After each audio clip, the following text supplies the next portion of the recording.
5, 4, 3, 2, 1. I'm John Miglosh for the Wisconsin DMA and the International Society for Strategic Marketing. Here we go. Well, we got some fun for you on a Friday, which is always fun. Fun Fridays. That's important, right? And here we go. I'm over on LinkedIn. Hooray. Everybody's out there. Here we are. Get to see everybody. It's Friday. Okay, we got the sound turned off and we're ready to rock and roll. And the first thing we want to cover, because it's Christmas and I like Christmas, is we're going to go over to see Kevin. Kevin has to get back home for Christmas. Christmas can't start for the family unless Kevin makes it. And here we go. No, it's Christmas, and I need to get home. Ow, ow, ow, ow, ow, oh, dear, ow, oh. Over the cliff. Oh, no. Into the river.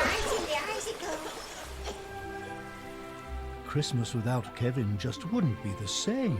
Cheesecake. If he didn't return, carrot cake. How would Katie explain? Luscious carrot cake for Aldi. This is for Aldi.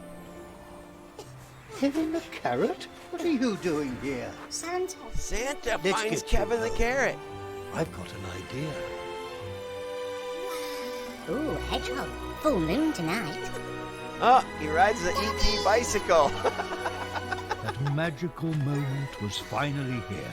Christmas Santa together rides the with those you ET bicycle both and brings dear. Kevin home. Great story, Santa. Great Did I seem story. grumpy at the beginning?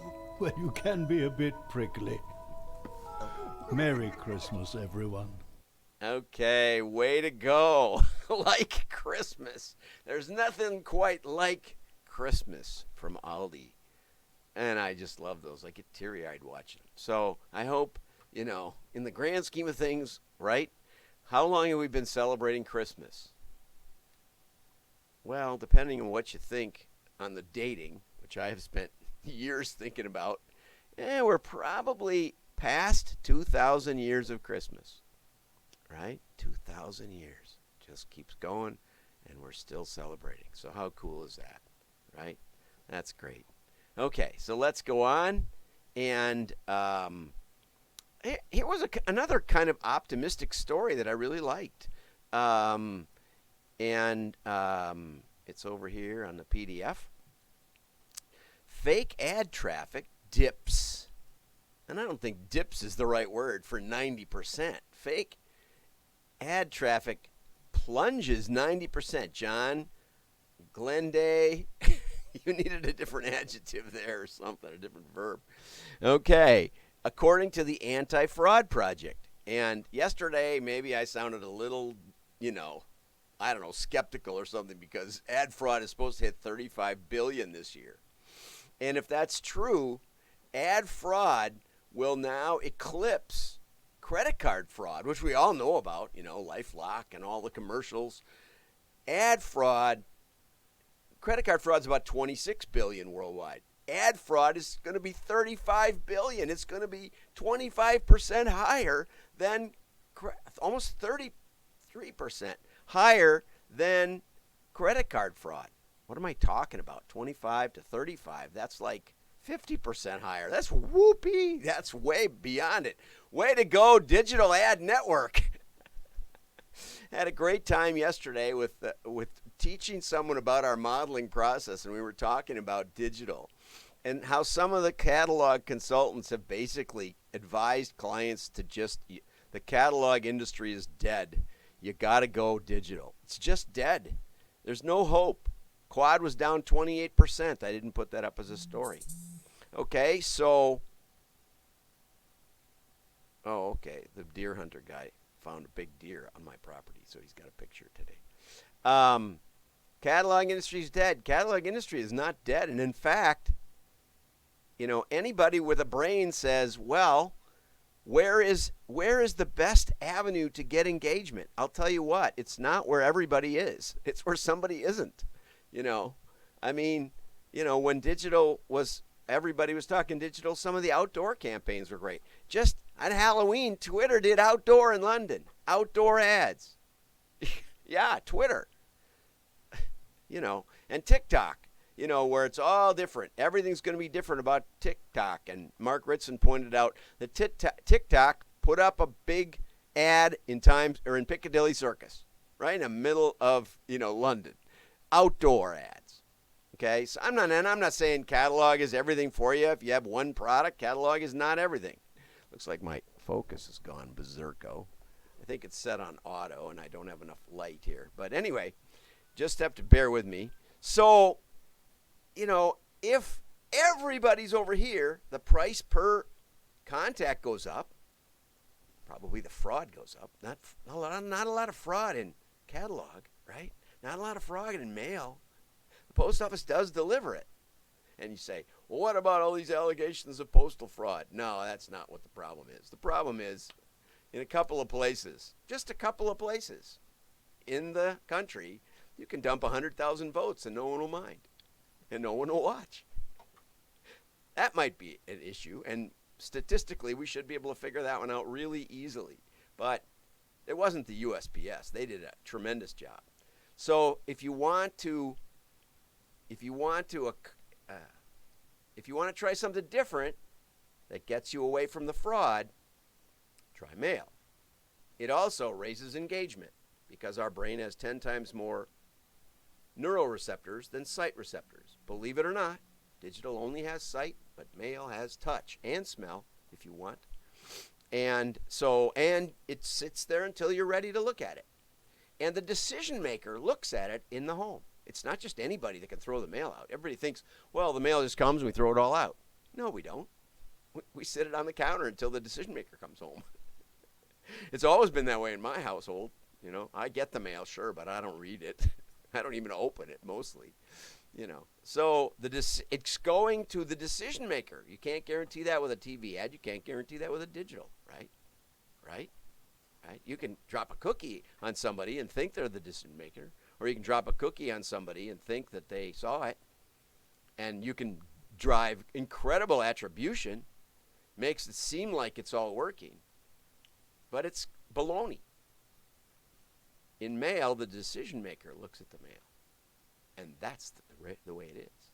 Now, because of all those things that I just covered, in mail, we know who saw it, the decision maker, and we know who bought. That gives us what's called a labeled data set. That's what happens in the, where are the stoplights in this picture? That's a human looking for the stoplights, because stoplights are very different across the world, and some of them are facing you with the lights facing you. Some of them are backwards, and all you see is a box of some sort hanging up in the air. Could be on wires, could be on arms, could be on a post, right? Could be on a building. I've seen that. So anyway, with mail, we get a labeled data set built by the decision makers themselves. We know everybody saw it. We know decision makers saw it. And we know who bought. And that gives us the roots of AI and machine learning. And if you've never heard that before, I'll give you, that was a mini lesson about ad fraud. Okay, so let's go on. Now, I thought this was a really good article. Nationwide CMO Sarah Benison said marketers should not focus on being perfect, but on being ready instead to change plans and take risks. Remember yesterday? Remember what I said yesterday? I said, because the author said, oh, you need long-term strategy. You don't know what tomorrow's going to bring. You sure didn't know what 2020 was going to bring. Long-term strategy does not necessarily prepare you for an eventuality. Now, if you're Generac, who makes generators, you know that a hurricane's going to hit somewhere, and it's probably not going to be in Wisconsin where they're located. So what they've done is they've built warehouses in the south along the coast. And so wherever the hurricane hits, whoosh, in come the generators. Excuse me. Okay, that's a good strategy. Okay? But actually, it's a system. What they did was create a system to be ready, to be staged. That's different. That's different than a strategy.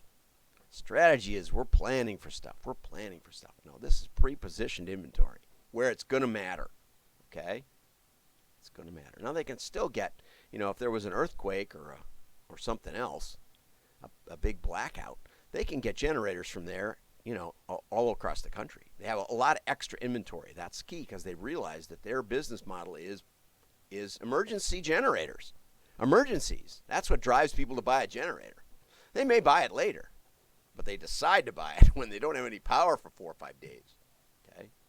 So if they're not around, if they can't go to Best Buy, I remember when Y2K hit and a friend of mine bought 2 generators from Home Depot. Now, Home Depot never ran out of generators for Y2K.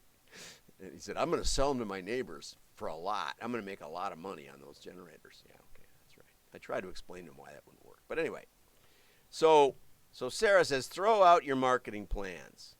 Okay?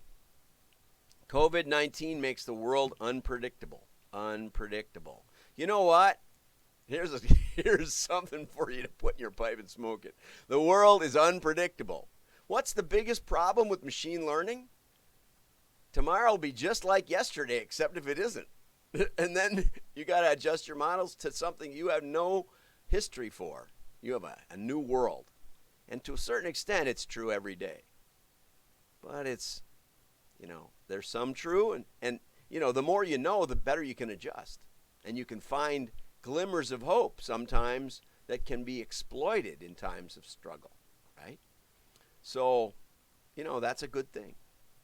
Machine learning, I'm not opposed to it. I've been doing it for 25 years. I've been pioneering it. Okay? She said she nearly wept with sadness at the thought of a world where my whole family can be together and eat. I am already. Right. We're going to do it anyway, I think. Our state mandates were ruled unconstitutional, so we have a good time. And our county says we're not enforcing any of that anyway.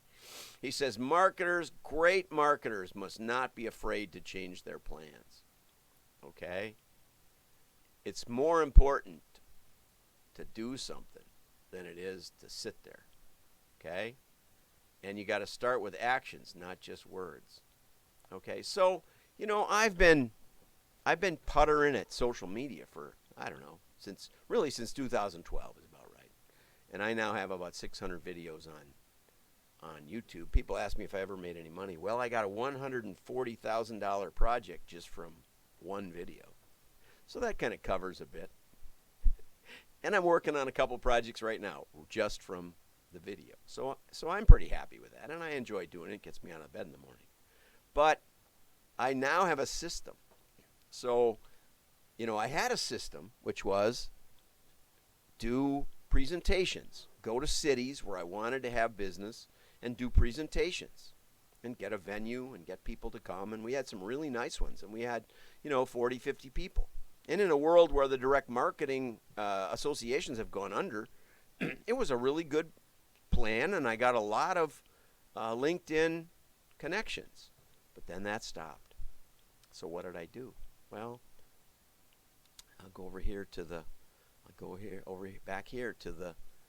Santa picture. And here I am today. Okay? And if you look, I don't know where to look, but let's just leave that up there for now. David Rosendahl has an amazing group. If you're not in it, you should. You should join it. David Rosendahl, here it is right here. David Rosendahl. And some of the greatest people in mail are in this group. And some of the best people in social media. So David has this contest, and I when I ran across it, I said, why am I not in that contest? Why am I not in that group? I love print. I sold print. I know something. He says, sure, you can be in it. And I had about 5,000 connections, which is not that shabby. This was in May, right around the 1st of May. But I thought, you know what? I need some more connections. And a guy named Brian Rosendahl helped me a lot. And Brian said, get as many connections as you can. It doesn't hurt. There's no downside. And I thought, that's no downside. And so I created a new system, different than that previous system. That previous system took me, in 15 years, I had 1,500 contacts on first level connections on LinkedIn. In 15 years, 1,500. Okay? In the next 3 years, I added 5,000. Not too bad, right? Not bad. Nothing wrong with that. But this year, from May till now, I have 10,500. I've doubled my connections in 5 months or 6 months, whatever. June, July, August. Well, let's count May, June, July, August, September, October. Okay? 6 months. In 6 months, I've doubled my connections. And my growth rate, in spite of the fact that I have more connections than any of these people, I think, my growth rate still gets me in the top 5 of I don't know how many thousands of people. Okay? And so here I am. They only count followers. They don't see my first level number of connections, right? But I went up 1.4% this last week, in a week. And I went up, 150 or something, 200, I don't know what. But, I mean, he tracks. Here's Brian. Here's my friend Brian, who encouraged me to go for it. Brian's been very helpful. But anyway, I just wanted to share that. I've been number 6 over and over and over and over. I was number 1 when I first started because I only had 5,000, and I figured out how to add a couple of hundred a week. But now if I'm 6th every week, it's going to be hard to stop. So I have a system. Get a system for your marketing. Get regular leads coming in. Get regular conversations coming in. Okay? Think about systems. Think about pre-positioning. Think about, the funnels, but I'm not sure the funnels make that much sense. Think about changing product lines. Think about something with a shorter sales cycle. On our marketing database and machine learning clients, I don't know, some of them I've been after for 15 years. Finally, they come around sometimes. But that's going to be hard to feed your family. So be flexible. I think that's the mission, right? Be flexible. Have a great day. Have a great weekend. Like and share. Your friends will know you're smart. I'm John Miglosh. Bye-bye.